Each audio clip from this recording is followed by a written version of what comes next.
Bienvenue sur les podcasts du collectif Voix libérée. Bonjour, aujourd'hui on va se pencher sur des documents assez importants qui font le point sur la lutte contre les violences sexuelles dans l'Église en France. Il s'agit de cette rencontre organisée par la Conférence des évêques à Lourdes, fin mars, début avril 2025. L'idée, c'était de voir un peu où on en est depuis le rapport de la Sièze. On a principalement un compte-rendu assez détaillé de ces journées, et puis aussi un article sur le site de l'ACF.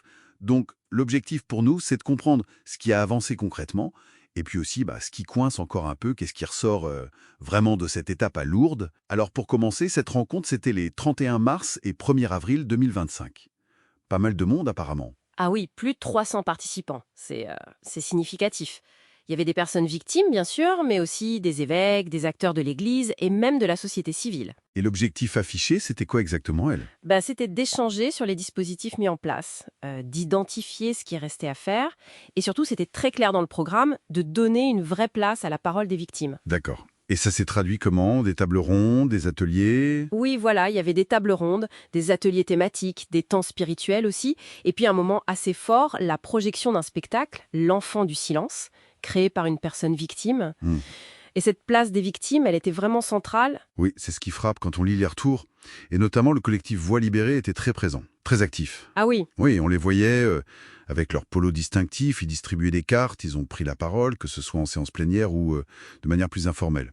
Et leur message principal? c'était vraiment l'insistance sur la nécessité d'aller au-delà des premières mesures, quoi. De construire du solide, du pérenne, des actions concrètes qui tiennent dans la durée. D'accord. Un des points importants de ces journées, c'était, je crois, le bilan des fameux groupes de travail post-SIAZ, ceux qui avaient été lancés fin 2021. Exactement. Ils avaient rendu leurs conclusions en mars 2023. Et là, à Lourdes, on a eu la présentation d'un rapport d'évaluation de leurs travaux. Et alors, qu'est-ce qu'il en sort globalement de cette évaluation? C'est positif, mitigé? C'est assez contrasté, pour être honnête. Les progrès sont vraiment inégaux, selon les groupes. Des exemples de points positifs peut-être? Oui, il y en a, par exemple, l'audit des cellules d'écoute dans les diocèses, ça, c'est concret.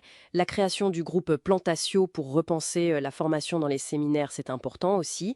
Et puis des textes qui ont été votés pour mieux accompagner les ministres, prêtres et évêques. Ça, ce sont des avancées structurelles. D'accord. Et les difficultés? Les points qui coincent? Alors là, il y en a pas mal aussi. Déjà, certaines préconisations fortes de la SIAZ n'ont tout simplement pas été retenues. Comme quoi, par exemple?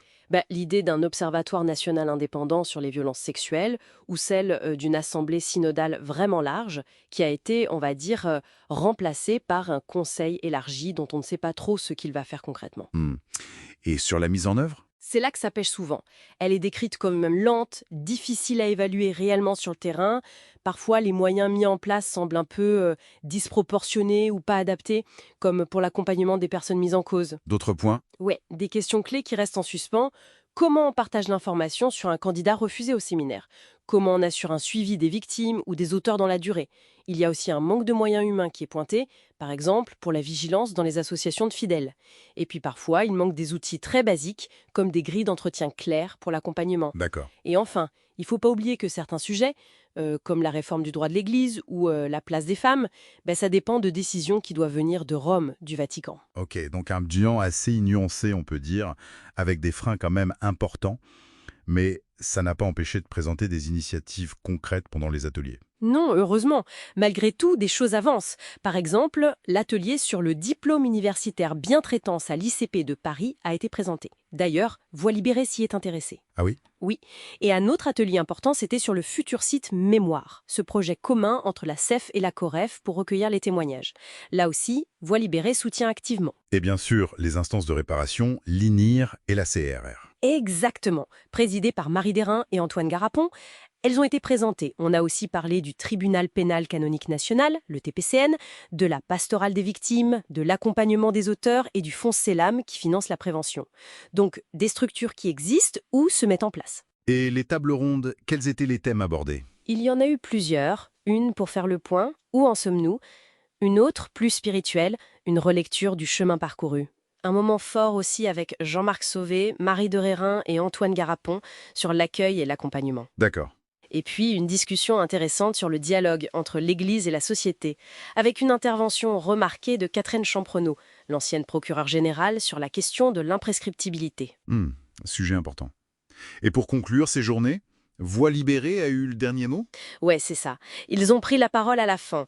Ils ont rappelé l'importance des maîtrises, des chors d'enfants, les puéricantoresses, des lieux d'éducation importants, à surveiller bien sûr, mais aussi à soutenir. Et leur message final? C'était un appel très clair, passer des intentions à la construction de socles pérennes. Il faut que ça tienne dans le temps.